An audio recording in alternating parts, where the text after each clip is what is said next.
Como siempre, un cordial saludo a todos nuestros amigos de la clase política de la región Cusco. De manera especial, este programa de análisis económicos y políticos para la región la hemos creado con esa primigenia intención de interactuar con nuestros líderes y militantes de los partidos políticos, la amplia red sindical, popular y profesional de nuestra región, nuestros colegios profesionales y, sin duda, nuestra intelectualidad y la prensa especializada en política en nuestra región. Hace seis años,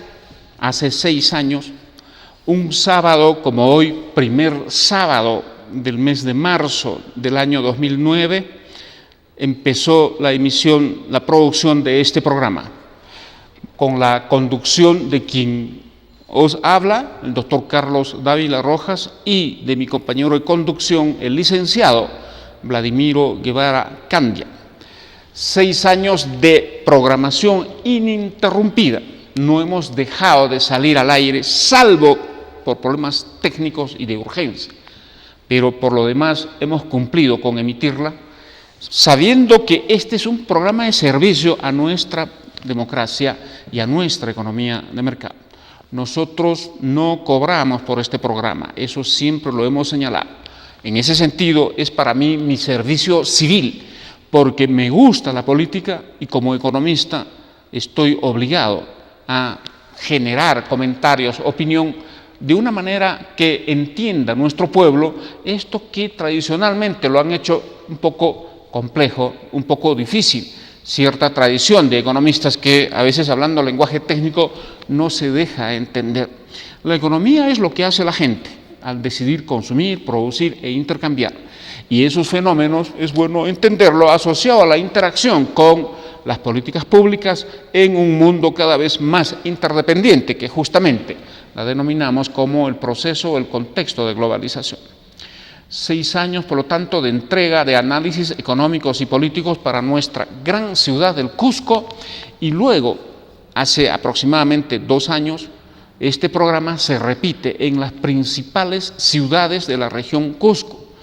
Nuestro programa, a través de estaciones locales y radiales, se reproduce en Canchis, Sicuani, Espinar, Chumbivilcas, Quillabamba, Anta, Calca, Urubamba, y a través de señal de emisoras, nuestro programa llega a Acomayo, Paruro, Quispicanchis y Paucartambo. En ese sentido, aproximadamente hace 2 años venimos señalando que tal vez somos el primer programa de análisis económico y político en toda nuestra región del Cusco. Siempre seremos gratos y reiteraremos nuestra gratitud, agradecimiento al señor periodista Washington Alocía Portilla por la generosa sesión de 1 hora de producción directa de este programa y otra de repetición. Esto, sin duda, es una pequeña alianza estratégica a favor de nuestra democracia a través de nuestra economía de mercado, algo que siempre vamos a resaltar, y ya son 6 años que tenemos esa generosidad desde aquí en Radio Televisión El Diario, Canal 45, y desde el año 2004, aproximadamente desde el último semestre, este canal tiene señal en cable Movistar 91. Con ello, nuestro programa también, francamente, ha crecido inmensamente en lo que significa alcance ciudadano de sintonía de este programa. Por lo tanto, nosotros también nos beneficiamos del gran progreso y desarrollo tecnológico en el mundo de las comunicaciones de Radio Televisión El Diario. Como acostumbramos, cada aniversario la celebramos con un político y un entendido en economía, un especialista en economía. Esta vez es grato para mí, en este 6º aniversario, anunciar que vamos a tener una amena conversación con el ingeniero Eduardo Escalante. Él es director ejecutivo de Andes Libres. Está aquí con nosotros en esta fecha especial por ser alto especialista en economía austríaca. que es una tendencia, un sector de la ciencia económica que está prácticamente a la ofensiva teórica en circunstancias en que las crisis económicas, especialmente de Estados Unidos y de Europa, requerían de una radiografía, una caracterización correcta de qué es lo que pasa y por qué el culpable básicamente de estas crisis que generan problemas, desempleo, sufrimiento en la gente, lo generan los políticos desde el Estado, cuando sus constituciones y sus gestiones de gobierno justamente les permiten ser demasiado activistas, demasiado intervencionistas en nuestra economía. Este tema va a ser muy bien comentado y conversado en la entrevista que desarrollaré. Por otro lado, en la segunda media hora voy a tener la satisfacción de entrevistar al distinguido abogado, docente universitario de la Universidad Andina y también invitado en otras universidades, Boris Mujica Paredes. Él es regidor de la Municipalidad Provincial del Cusco ya por segunda vez. Es un joven valor de nuestra política, demócrata sin duda, con quien vamos a conversar un poco la problemática local y sin duda la gran capacidad de discurso que tiene él también para entender la crisis de nuestra democracia, algo de la cual también vamos a conversar.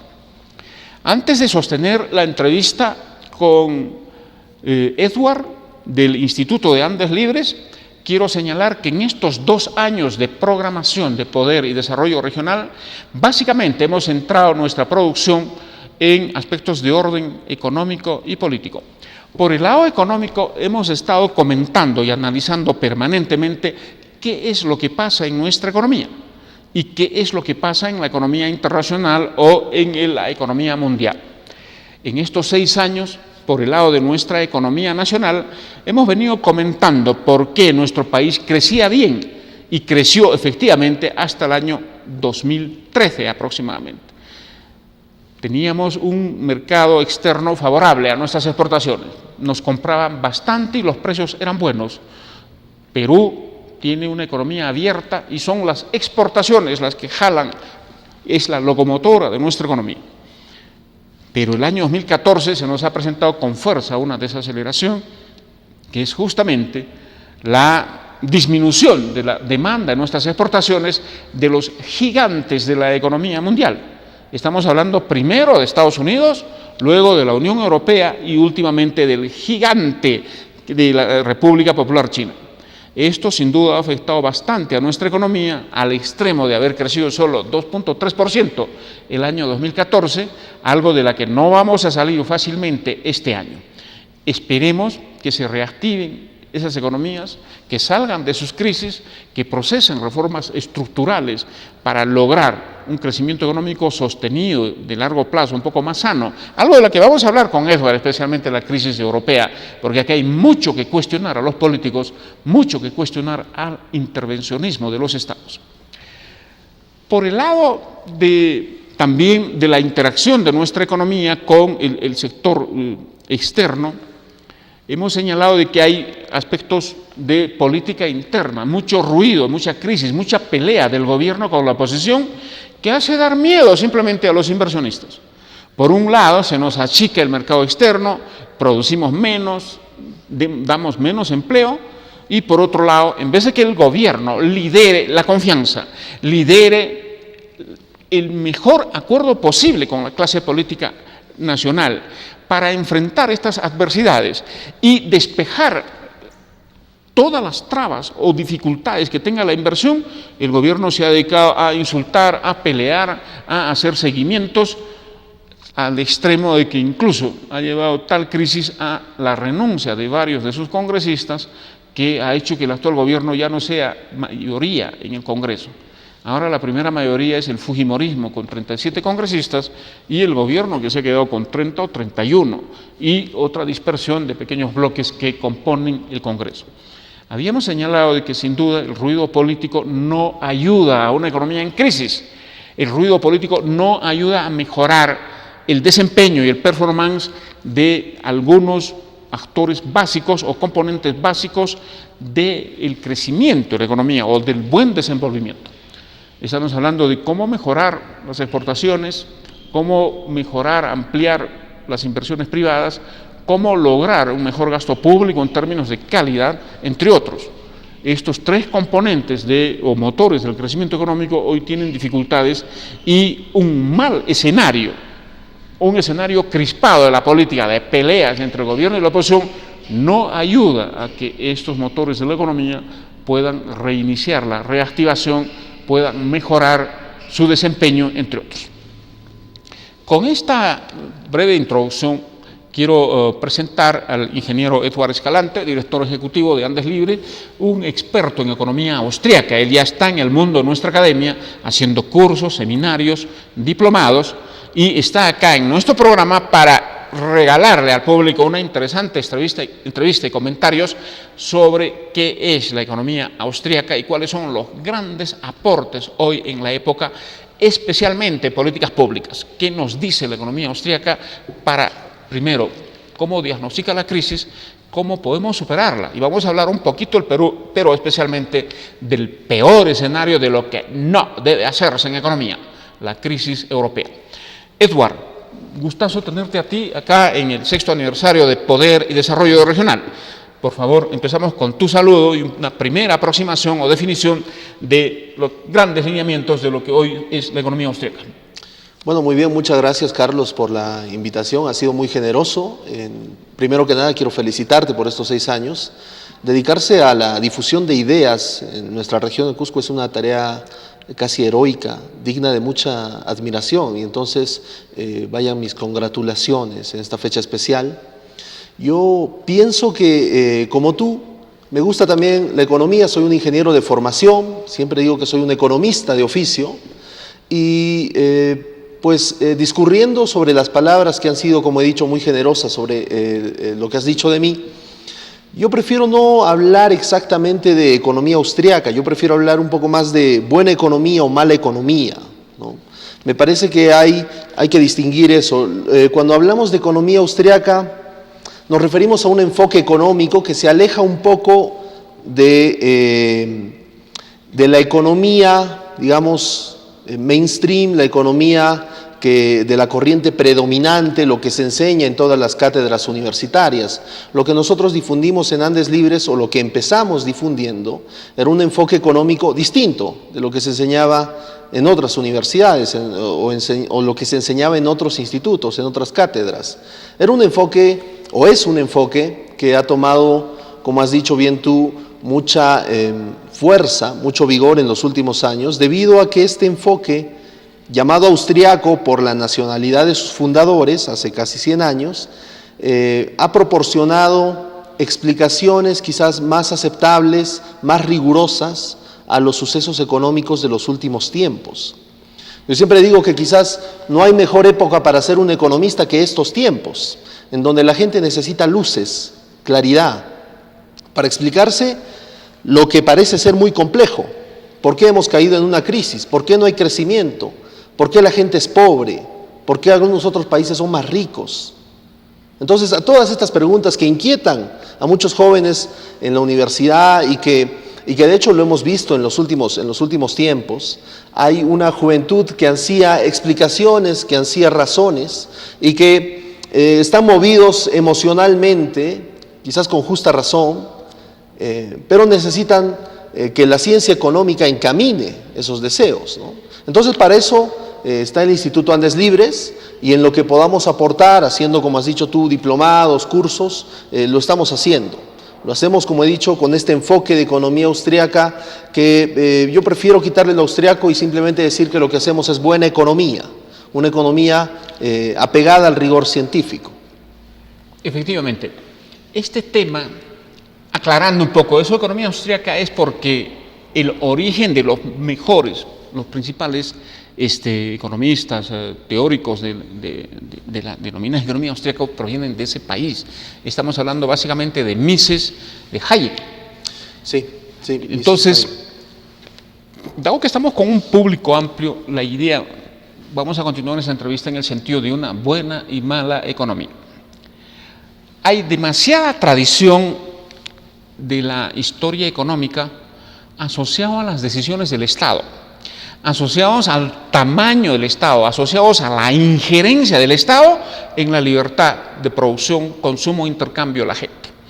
Esta es una historia que va desde experiencias fuertemente extremas de estatismo, que lo fue básicamente el socialismo, el comunismo, el fascismo, ¿no?, donde el Estado era el que decía el Estado era quien determinaba qué debe hacer la gente, qué debe producir la gente, hasta formas un poquito aparentemente liberales últimamente, donde, siendo cierto que se reconoce la economía de mercado, la iniciativa privada, hay fuerte tradición y mentalidad de creer que desde el Estado, a través de la manipulación de política fiscal, política monetaria, ¿no?, se puede mejorar las cosas, se puede incluso construir la igualdad, la felicidad o el progreso de un pueblo. Todos esos enfoques han ido fracasando. Y el último fracaso de esto del activismo fiscal y monetario, de creer que desde la tasa de interés, desde el tema de los impuestos, desde la deuda pública, se puede construir una sociedad de bienestar, ha fracasado. Este es justamente el escenario en que se desenvuelve la crisis europea.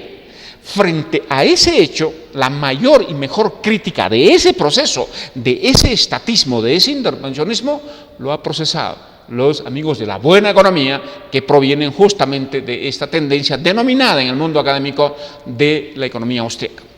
Edward, si pudiéramos, apelando a tu capacidad de síntesis, ¿no?, ¿cómo podrías recrear tú la crítica de una buena economía a la pésima economía que ha existido y han desarrollado con la denominación de estado de bienestar en Europa hasta la crisis que conocemos ahora?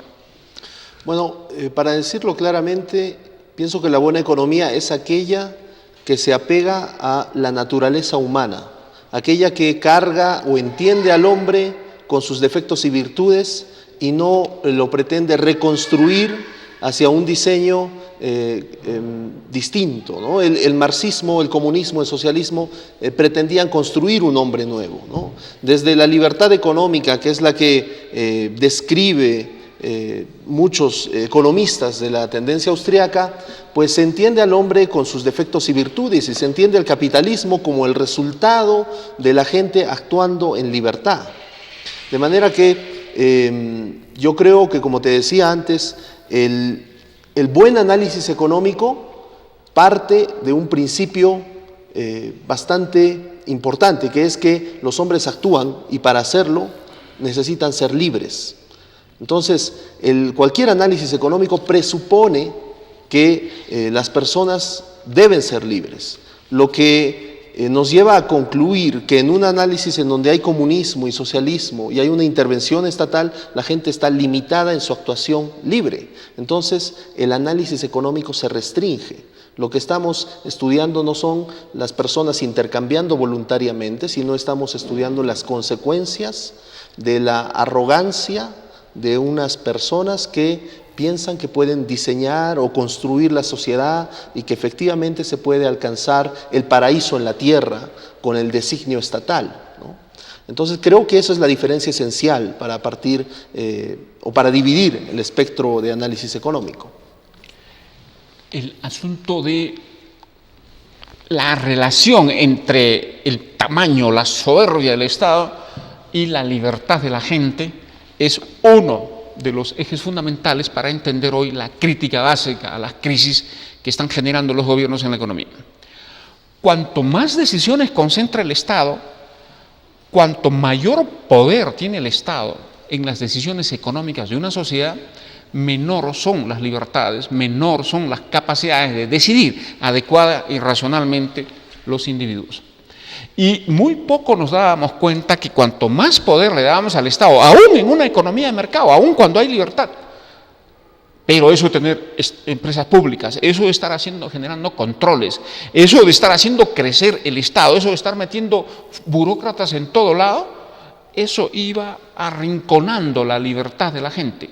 Y arrinconar la libertad de la gente significa restringir los espacios de la gran capacidad de creación que tienen las sociedades libres. Este es un eje básico justamente de la buena economía o la economía austríaca con la que estamos comentando, de la que estamos comentando con Edward. Pero hay otro tema fundamental, un eje fundamental de esta línea de pensamiento. el asunto de proteger el resultado del trabajo de la gente, que es justamente la propiedad privada. En este tema de la propiedad privada, ¿de qué manera, Edward, esto también ha estado siendo atentado, está siendo desprotegido? Bueno, la propiedad es la garantía de la libertad. Es en la propiedad privada donde podemos ejercer nuestra libertad. Fíjate tú, yo quisiera poner algún ejemplo para ir aterrizando estos temas.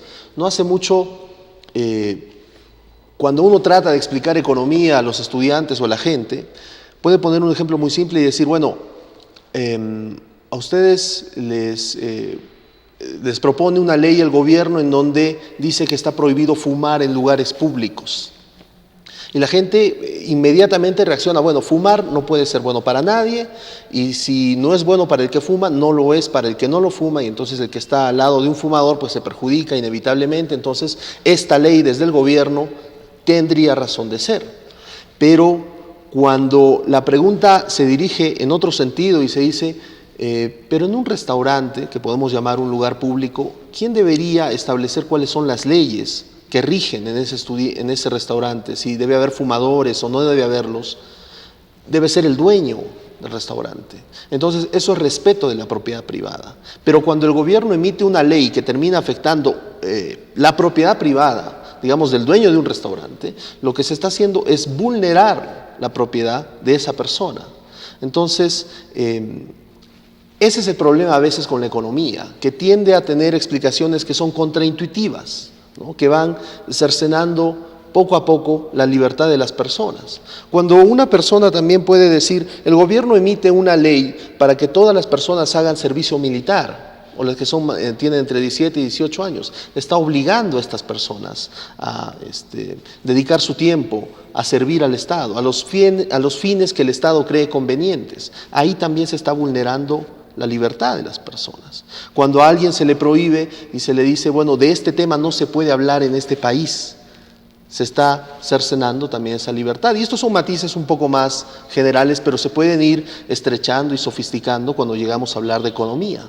Cuando el gobierno pone aranceles o impuestos a los productos que vienen desde fuera, lo que está haciendo es restringir la entrada de estos productos en el mercado peruano, y limitando la posibilidad de elección de los consumidores y con ello limitando su libertad también. Entonces, esto se va haciendo, como he dicho, mucho más complejo, y cuando uno explica estas cosas uno dice, bueno, ¿cuál es la solución? Menos intervención estatal. Pero la pregunta inevitable que a veces cae es, pero si no es el Estado, ¿quién va a hacer las carreteras? ¿Quién va a atender a los pobres? ¿Quién va a poner las escuelas? ¿Quién va a poner el servicio de salud? Porque se supone que el Estado tiene que hacer eso. Y lo que no nos hemos dado cuenta quizás en el Perú es que el Estado está haciendo eso hace muchos años. Es más, lo ha hecho siempre. Y el resultado ha sido completamente nefasto. La educación, la salud o los servicios en manos del Estado, de acuerdo a la experiencia peruana, es la más nefasta. Entonces la gente no tendría por qué seguir defendiendo esta lógica de decir, si no es el Estado, ¿quién se va a ocupar de la educación? ¿Quién se va a ocupar de la salud, de las carreteras, de los aeropuertos? Porque esa es la pregunta que uno recurre. Cuando tú estás aquí en tu programa diciendo que debemos limitar el Estado y que el Estado tiene que dedicarse a actividades cada vez menores, alguien puede decir, bueno, si limitamos el Estado, entonces, ¿quién se ocupa de los pobres? Porque el razonamiento inmediato es, si entra la propiedad privada y entran los empresarios, esos pobres que están en los pueblitos más alejados del Cusco son tan pobres que no van a poder pagar ese servicio. Eso siempre se dice, pero lo que no se dice es que esas personas pobres que no pueden pagar un servicio de educación están siendo vilmente engañados por un gobierno que les dice que ese es su derecho y que sobre el papel proporciona una educación que no es ninguna educación, que proporciona una salud que no sirve para nada. Entonces eso es un drama, porque está muriendo gente y está siendo engañada, ¿no? Los ejemplos que has puesto son, francamente, una ocasión para recordar algunas cosas en un debate que hay justamente entre los liberales y la gente estatista o intervencionista. Ellos defienden de que el Estado haga ciertas cosas, pero lo hace mal, es una estafa, es corrupto. Y entonces La solución no es de que vayan políticos honestos, no es la moralización en la administración pública, que es un elemento, pero no el fundamental, sino básicamente seguir fortaleciendo la sociedad civil, fortaleciendo la libertad de las personas, seguir fortaleciendo la iniciativa privada. En esto, sin duda, que es una promesa de creación en una sociedad libre, ¿no? Son procesos de largo plazo, hay otros componentes también que hay que incorporar allí. Pero hoy en el Perú ya no tenemos tanto estatismo como antes. Empresas públicas, control de precios, control de tasa de interés o nacionalizaciones abusivas. Pero pese a que se ha achicado el Estado, ese componente del Estado que todavía tenemos está mal. Mal la policía, mal la justicia, mal la educación, mal la salud, mucha corrupción en el gasto público, en la gestión. ¿Eso cómo se resuelve? Con más libertad. ¿Eso cómo se resuelve? Achicando el Estado entendida de distinta manera. No solo gastando menos y permitir que el mercado provea de mejor manera un conjunto de bienes y servicios, sino también decirle al Estado que no esté poniendo exageradas normas de conducta, exageradas reglas, y apelar a un mayor desarrollo ciudadano responsable de la gente. Por allí básicamente va el enfoque, la iniciativa y la pelea, si se puede decir, de los liberales desde la buena economía que estamos hoy comentando y que sin duda es conocida como la economía austríaca. Yo tengo que hacer un corte en el programa porque viene una interesante entrevista con el abogado Boris Mujica Paredes. Tus palabras finales, Edward, para continuar el programa. Bueno, muy bien, muchas gracias, Carlos. Yo simplemente quisiera nuevamente agradecerte por este espacio que me permites y siquiera yo me permitiría alcanzarle un mensaje a la población, que es que procuren aprender un poco de economía, y creo que para hacerlo yo trataría de definir exactamente qué es la tarea de un economista. Un premio Nobel de Economía austriaco, Friedrich Hayek, como tú has dicho, él definía que la tarea de un economista es básicamente la de ser un aguafiestas. El buen economista es aquel que es capaz de decirle a los políticos o a las personas lo poco que saben sobre lo mucho que creen que pueden diseñar. Entonces, un economista siempre va a ser esa persona que le va a decir a un político: eso no se puede hacer, eso no se debe hacer. Donde usted vea que hay un economista que tiene la predilección del presidente o un economista que goza de una gran popularidad, pues hay que tener mucho cuidado, ¿no? Y también quisiera dejarles el mensaje de que en la proporción en que en el Perú se discuta qué tan importante es un ministro de Economía, significa que nuestra economía está muy intervenida, porque en los países en donde existe realmente un régimen liberal, no importa mucho quién sea el ministro de Economía, importa muy poco, porque la gente es libre. Entonces, ese es el mensaje que quisiera dejarle a tus televidentes. Nuestra gratitud a Edward Escalante por estar con nosotros en una interesante entrevista que hacia adelante vamos a estar viendo temas específicos desde este enfoque de la buena economía, con la cual sin duda compartimos. Anuncio entonces una brevísima pausa en el programa y volvemos aquí en Poder y Desarrollo Regional.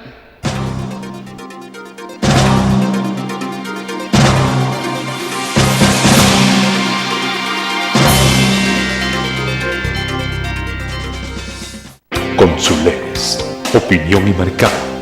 Realizamos estudios de mercado para su empresa, consultores y asesores de tesis e investigación, análisis estadístico SPSS en español, estudios de mercado y de precio referencial, imagen institucional y medios de comunicación. Manzana Pata 508 y 999 en Santiago.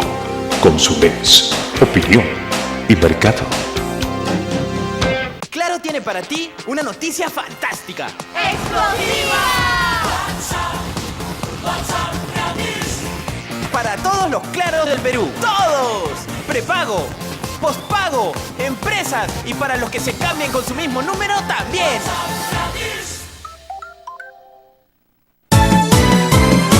Yo quiero ser un doctor, con Tilce lo hace lograr, ya mucha gente curar. Yo quiero ser arquitecto, con Tilce lo lograrás, y bellas casas harás. Yo quiero ser Colegios Trilce. Vive la universidad desde el colegio.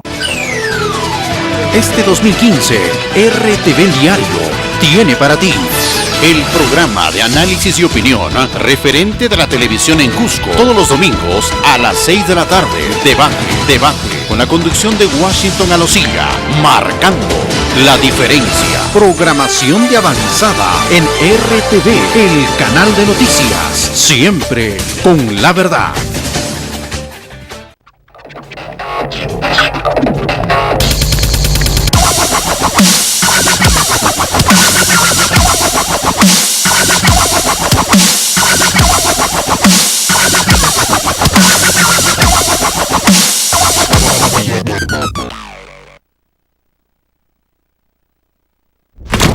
Consules, opinión y mercado. Realizamos estudios de mercado para su empresa. Consultores y asesores de tesis e investigación. Análisis estadístico SPSS en español. Estudios de mercado y de precio referencial. Imagen institucional y medios de comunicación. Manzana Pata 508 y 999 en Santiago. Consules, opinión y mercado. Claro tiene para ti una noticia fantástica.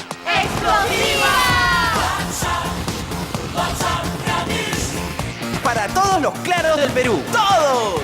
Prepago, pospago, empresas y para los que se cambien con su mismo número también.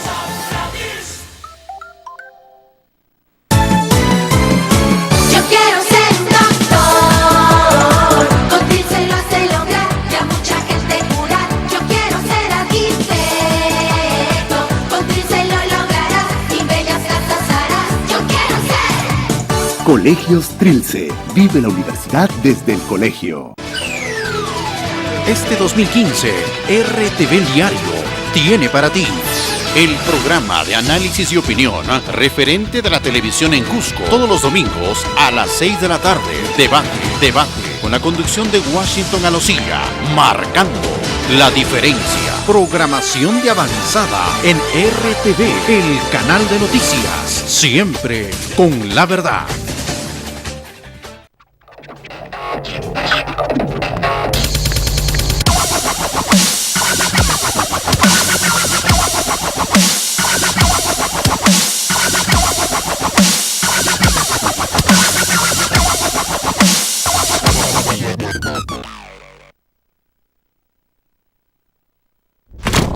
Consules, opinión y mercado.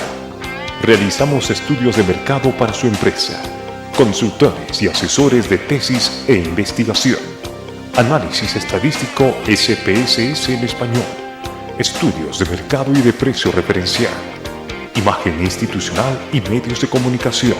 Manzana Pata 508 y 999 en Santiago. Consules, opinión y mercado.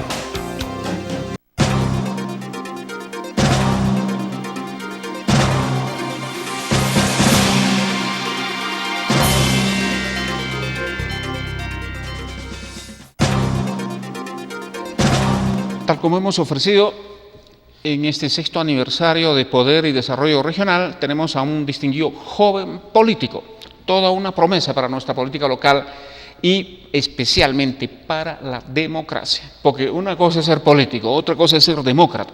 Y este programa está comprometido con la democracia, está comprometido también sin duda con la buena economía, que es una economía de mercado que efectivamente funciona y es eficaz. Estamos entonces con el abogado Boris Mujica Paredes. Él es regidor de la Municipalidad Provincial del Cusco ya en un segundo periodo. Anteriormente estuvo trabajando con Lucho Flores García, exalcalde de la Municipalidad Provincial del Cusco. Ahora es regidor de oposición y rápidamente el saludo de Boris para hablar luego de qué pasa con nuestra política local. Boris, buenas noches. Muy buenas noches, doctor Carlos. Agradecerle a usted en primer lugar por la invitación, por su intermedio, un saludo cordial a toda la audiencia cusqueña y en la región, y también por su intermedio un saludo cordial al ingeniero Edward Escalante. Gracias por la invitación. Boris, hay algo que nos preocupa en la política provincial. Se trata de la nueva gestión de Carlos Moscoso Pérez, que el improvisado presidente del gobierno regional Cusco, ¿no?, Edwin Licona, no tenga gente, no tenga discurso, no tenga modales, no se pueda saber a través de él a dónde vamos o qué quiere, es muy normal, porque es un aventurero de la política. Pero de un Carlos Moscoso Perea, tentando la alcaldía hace tiempo, exdiputado de la República, formado políticamente, que existe el riesgo de que también parece que no tiene gente, aún no tiene claro el discurso, eso sí que preocupa bastante a la opinión pública.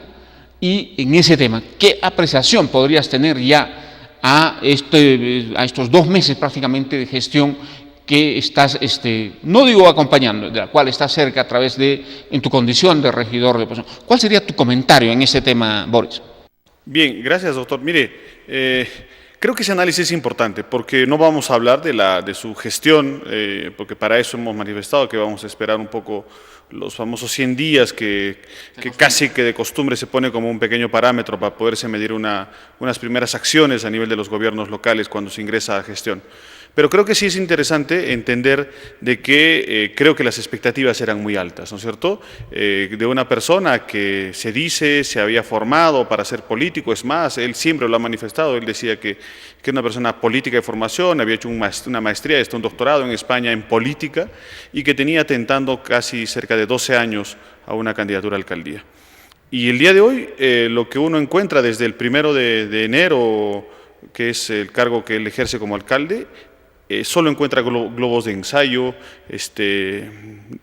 avances y retrocesos en algunas declaraciones, incoherencias en otras, y finalmente, ¿no? O sea, estamos a 60 y tantos días de haber empezado la gestión y, por ejemplo, hay gerencias que todavía no están completadas o subgerencias que todavía siguen con encargaturas de personal de la municipalidad. Entonces, ese tipo digamos, de situaciones permite afirmar lo que usted acaba de decir en realidad y ratifica que se podría estar dándose, y siempre en condicional, porque obviamente siempre le damos el beneficio de la duda, porque lo que queremos es que la población, y el Cusco sí sea el gran beneficiado, es que tenga la capacidad de redireccionar todo y sea realmente un inicio, no nada malo, sino simplemente un inicio lento y que esperemos que en los próximos días y semanas esto se pueda catapultar en mejor sentido. Ojalá que sea así, que en realidad este pronóstico que estemos haciendo hoy día de un grado de improvisación, de un grado de no preparación y no generación de consensos mínimos, sea simplemente algo que lo ha manifestado un regidor de su bancada, como el arquitecto Sosa, que sea algo de la resaca del triunfo electoral, pero creo que es una resaca que está durando mucho. Entonces, concuerdo con usted, creo que está habiendo un grado de impresión y no está a la altura de las expectativas que él mismo generó, que él mismo planificó y él mismo tentó. Lo ha manifestado el otro día en un debate en el Consejo, parte de regidores decían que uno era el Carlos Moscoso candidato y otro es el Carlos Moscoso alcalde. Diferente, contrario y en algunos casos opuesto a los discursos que él mismo había manifestado. Entonces, esperemos que esto no se dé, veremos cómo se desarrolla el escenario, pero estamos ahí para intentar que las cosas salgan bien, porque el gran beneficiado o perdedor no somos las personas, porque quienes somos regidores o alcaldes somos aves de paso, tenemos fecha de vencimiento, como siempre lo digo yo, pero la ciudad, el Cusco y los pobladores son los grandes beneficiados o los grandes perjudicados de una buena o mala gestión. Cuando reclamamos una buena política, cuando exigimos una buena gestión de nuestras autoridades, estamos sin duda queriendo que el logro, los resultados, el impacto de los mismos sea el progreso del pueblo, sea el bienestar de la gente. Pero cuando vemos todo lo contrario, son ellos los que sufren, es el progreso de nuestra sociedad la que se posterga. Y eso no es política, la política es servicio, es progreso. Pero si elegimos autoridades que no nos dan esos resultados, entonces eso es lo que denominamos la crisis de nuestra política. Eso es lo que justamente desencanta de la democracia a mucha gente. Y en eso los políticos tenemos que ser responsables. Hace poco han habido encuestas donde poquito más del 50% de peruanos se adhiere a la democracia y hay un fuerte sector a quien poco le importa y esto es culpa del fracaso de muchos políticos. Teniendo en la Municipalidad Provincial del Cusco a más de 60 días de gestión, a un alcalde que se está comportando distinto a lo que se creía, no tiene completo su equipo gerencial, ya ha renunciado a un regidor de su bancada en tan poco tiempo. Muchos dicen, esto está mal, y esto no promete ser una gestión que efectivamente constituya un progreso. Y encima hay voces que dicen de que habrían más regidores dispuestos a renunciar. ¿Cómo es posible que el alcalde no pueda contener a su propia gente, a su propia bancada? Esto francamente preocupa. Pero a ver, vamos viendo ahora un poco, según Boris, ¿cuál es, según usted, la agenda del desarrollo local que es bueno tener en cuenta para que constituya un marco de evaluación de nuestras autoridades locales? Bien, creo que hay cosas mínimas y básicas que uno debe empezar, porque si bien es cierto, te puedes plantear objetivos a mediano y largo plazo de qué es lo que quieres hacer en 2 o en los 4 años de gestión, hay cosas que son de necesidad urgente y, como se dice, de cosas inmediatas. Por ejemplo, el tema de residuos sólidos es un tema que es de urgentes acciones, de capacidad de poder no solamente concertar y dialogar. Hoy día yo he leído en un periódico que decía que pobladores de Jaquira se van a movilizar para cerrar Jaquira. Mire, el tema de limpieza, el tema de seguridad ciudadana y el tema fundamentalmente de ordenamiento del centro a nivel de ambulantes, creo que son 3 temas inmediatos y urgentes, y obviamente la conclusión del proceso de licitación de rutas, que está caminando bastante bien, pero que es un proceso y que esperemos ya al mes de octubre, noviembre de este año se pueda tener ya renovado, ya no solo el 30% como se empezó, sino llegarse a un 50 y un 60% de renovación de toda la flota a los buses de modelo 3M. Entonces, esas acciones no las estamos viendo. En el tema de residuos sólidos, lo de Jaquira, hace 2 semanas la Municipalidad de Corca ha denunciado ante la Fiscalía y ante la OEFA a la Municipalidad del Cusco por no tomar las acciones necesarias. O sea, vale decir, desde el 1 de enero no se soterran los residuos sólidos, y esto es responsabilidad ¿de quién? De la Municipalidad del Cusco. Entonces, esto simplemente se está poniéndose como un copito, como el helado que se pone en copa, y eso es peligrosísimo en temas de salud, de lixiviados y demás. Segundo tema, el tema de seguridad ciudadana, están con el discurso con la policía y demás, pero fundamentalmente se necesitan acciones concretas, porque la seguridad ciudadana no es solo atrapar, digamos, delincuentes, ¿no? La seguridad ciudadana es un escenario de bienestar, un escenario de buen desarrollo, un escenario en el cual la gente se desarrolla y camina por las calles con absoluta seguridad y tranquilidad.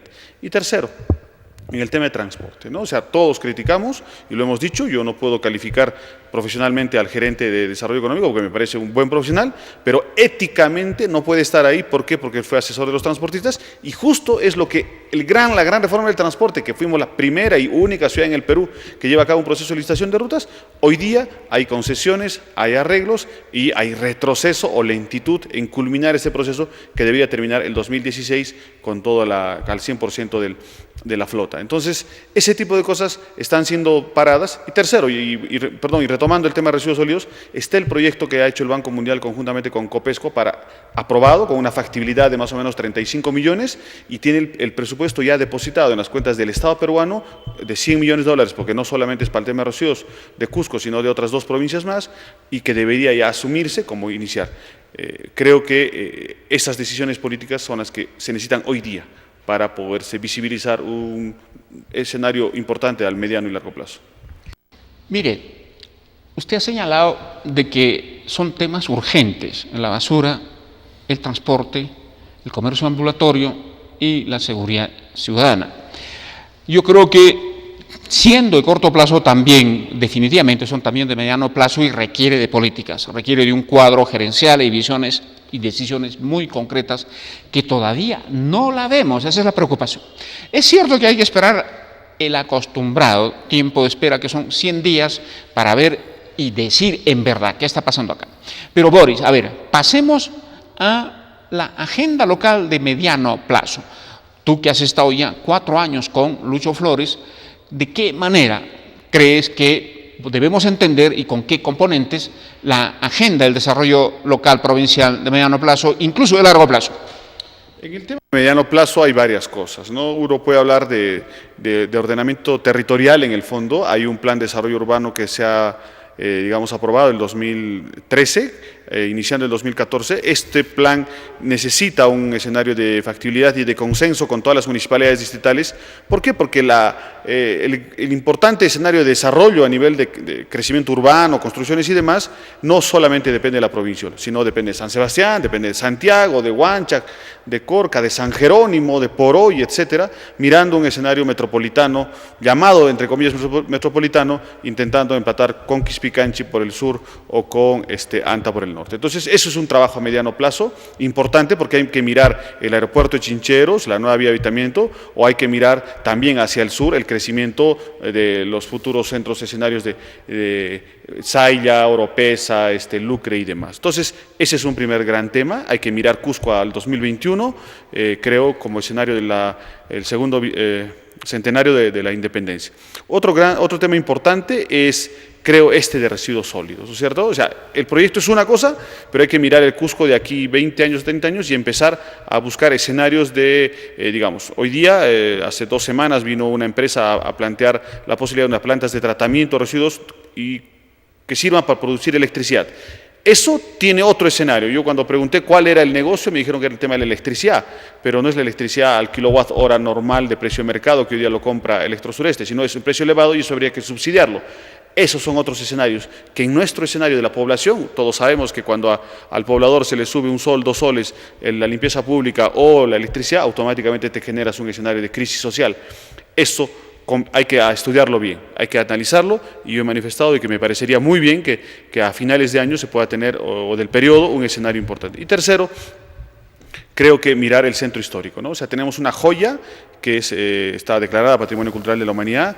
Hay que tratar de buscar no solamente la preservación a nivel de las grandes inversiones, hoteles y demás, sino vivienda, porque la UNESCO plantea de que el centro histórico tiene valor y tiene esencia siempre y cuando tenga no menos del 50% utilizable para vivienda, y hoy día es una cosa que está saliendo del centro histórico. Entonces, ese es un escenario que hay que mirar. ¿Por qué? Porque restaurar viviendas o casonas o las propias calles del centro histórico te generan escenarios de conflicto con los transeúntes, con los movilidad urbana, etcétera, y que hacen que cualquier intervención en el centro histórico, por muy pequeña que sea la calle, te genera un caos en casi media ciudad. Entonces, hay cosas a mediano y largo plazo que creo dentro de esas, en un primer punto podrían estar, pero sí, obviamente hay otras más, ¿no?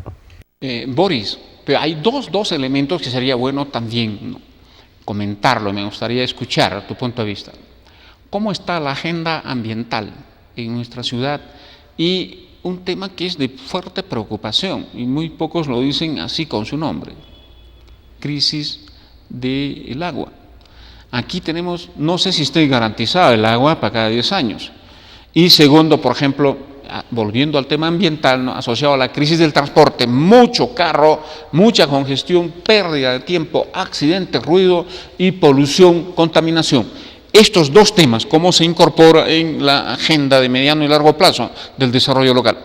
A ver, en el tema ambiental, le agradezco la pregunta. En realidad pasa por varios factores, ¿no es cierto? No solamente es un tema de tener un plan ambiental o intentar agarrar lineamientos de obligación. Primero está el tema de residuos sólidos, el tema de contaminación a nivel de los vehículos y demás.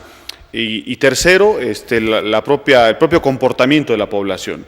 Nosotros le hemos planteado al señor alcalde, y lo hemos planteado por escrito, una mirada de un plan de sensibilización a la población. La manera de cómo hagamos de que cada día los ciudadanos y ciudadanas arrojemos menos desechos sólidos a la calle o los dejemos, pasa por un escenario de sensibilización por los medios de comunicación, y no de una campaña de 10 o 15 días, sino una campaña de por lo menos 6 meses a más. Hay que mirar todo el tema de reforestar nuestras zonas.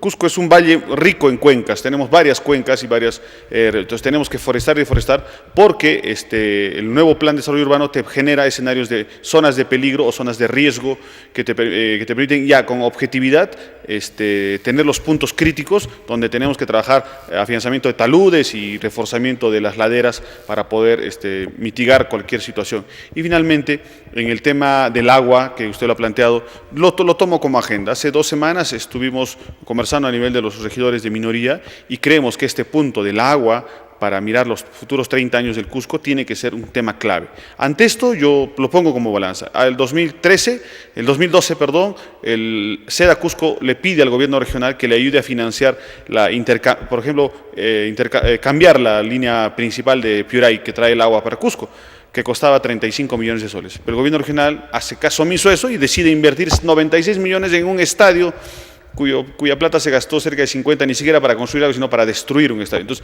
para que veamos cómo hay veces desde una mirada regional quien maneja los recursos públicos, porque la provincial del Cusco maneja 45 millones para inversión, no tiene los recursos, puede tirarse a un segundo plano una obra tan importante como es cambiar la matriz principal para asegurar el agua, porque la filtración, según las estadísticas de SEDA Cusco, llega casi a un 30% en el camino, en el trayecto que viene desde Piuray. Entonces, eso hace de que el abastecimiento, de cierta manera, y mirar los futuros escenarios de abastecimiento de agua, porque Cusco de aquí 30 años va a necesitar agua, porque los dos principales abastecedores, tanto el río Vilcanota como Piuray, creo que van a quedar chicos y ya hoy día están quedando con un grado de demanda insatisfecha importante, ¿no?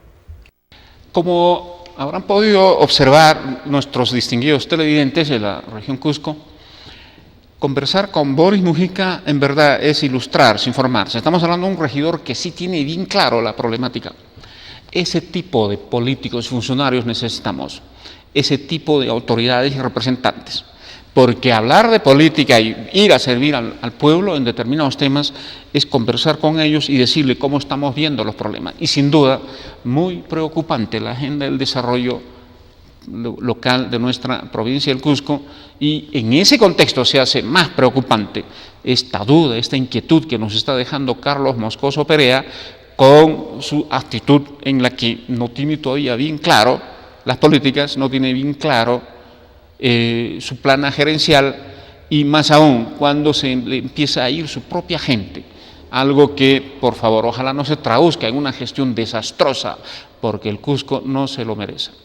Para terminar la entrevista con Boris, quiero pasar a la política nacional, porque justamente vamos a ver la opinión que tiene él sobre lo siguiente.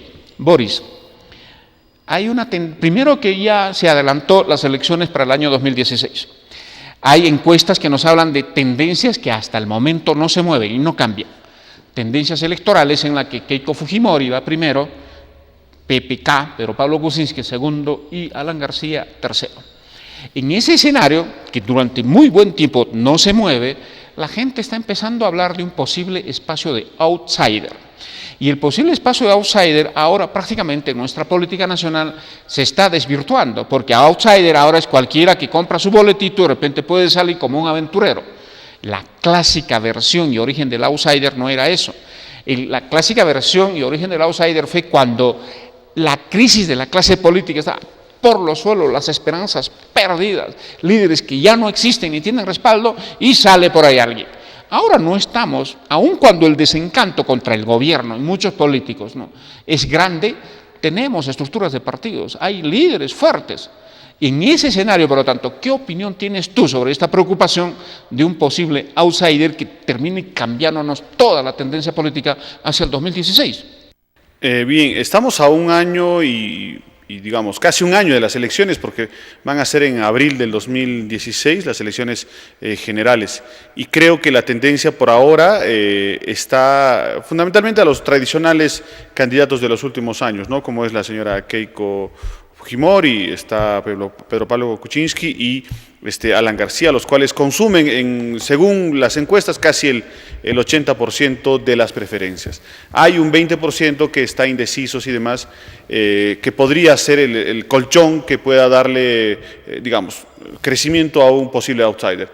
Siempre está abierta la posibilidad de la aparición de un outsider, porque es normal, más aún cuando las personas que estamos hablando tienen algún grado de imagen deteriorada por diversas razones, ¿no es cierto? Sea porque Keiko Fujimori viene le jala la tradición, digamos, el contravoto, el antivoto de Alberto Fujimori, Alan García el hecho de haber sido 2 veces ya presidente, o el tema de Pedro Pablo Kuczynski por la edad y por diversas situaciones. Entonces va a haber siempre el escenario. Yo creo que puede aparecer, pero tampoco es una garantía de que ese que pueda aparecer sea finalmente el Mesías, el Salvador, etcétera, porque lo que necesitamos es un buen conductor, que no nos suceda lo que está sucediendo hoy día en nuestro país, que hemos tenido un presidente, que ya lo dijo en algún momento Lourdes Flores, o sea, lamentablemente mediocre, que lo que le interesó fue llegar simplemente a la presidencia y no le interesó nada más generar las grandes reformas o intentar hacer que este carrito que ya venía caminando, que se llamaba economía peruana,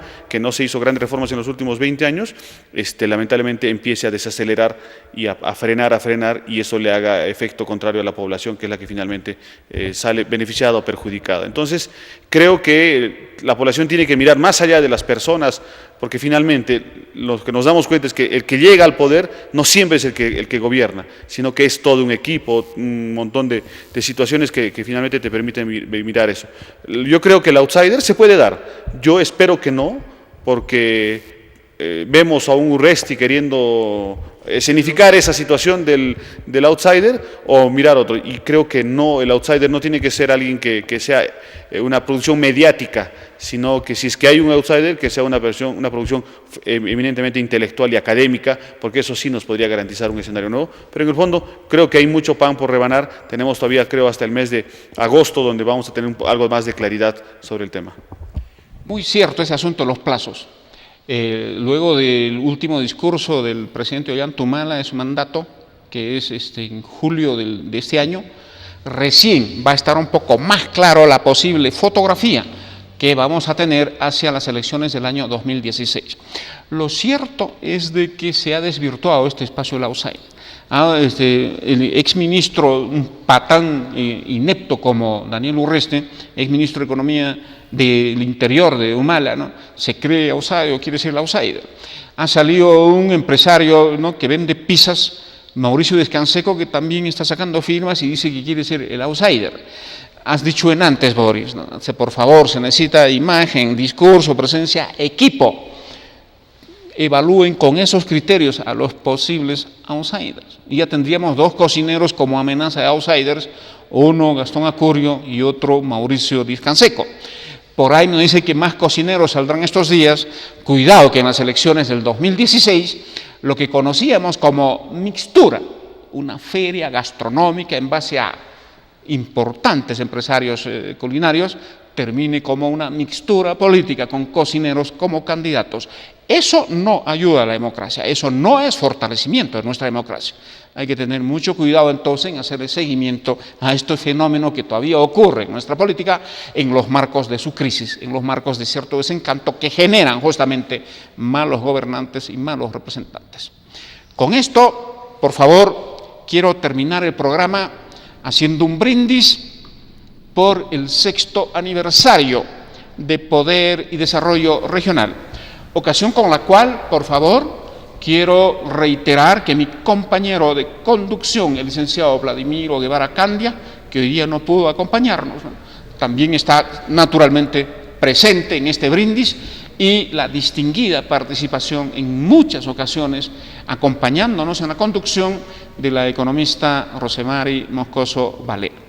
Con esto pido a mis invitados ponernos de pie para poder hacer un brindis por el 6º aniversario de Poder y Desarrollo Regional, con el compromiso de seguir emitiendo este programa que va mejorando en su alcance, en su llegada. Ha trascendido nuestro objetivo de solo interactuar con la clase política. Ahora somos un programa que se masifica con sintonía de ciudadanas y ciudadanos de nuestra región, algo que nos enorgullece, algo que nos obliga a seguir emitiendo este programa, más aún cuando en nuestra región Cusco es necesario tener varios programas como el nuestro, porque nuestra clase política mayoritaria es estatista, es izquierdista, es populista. Necesitamos modernizar nuestra política, porque del buen pensamiento político que tenga su clase política y su ciudadanía también depende pasos firmes hacia el desarrollo y el progreso para nuestro pueblo, hacia el desarrollo y el progreso de nuestros ciudadanos que componen la sociedad. Un feliz aniversario por Poder y Desarrollo Regional, y nuestra gratitud a Edward Escalante y a Boris Mujica por habernos acompañado en la costumbrística presentación por aniversario de un experto en economía y un distinguido político del momento. Salud por eso, amigos, muchas gracias por estar con nosotros. Reiterada gratitud al periodista Washington Alosilla Portilla y muchísimas gracias por vuestra sintonía y hasta el próximo programa. Salud.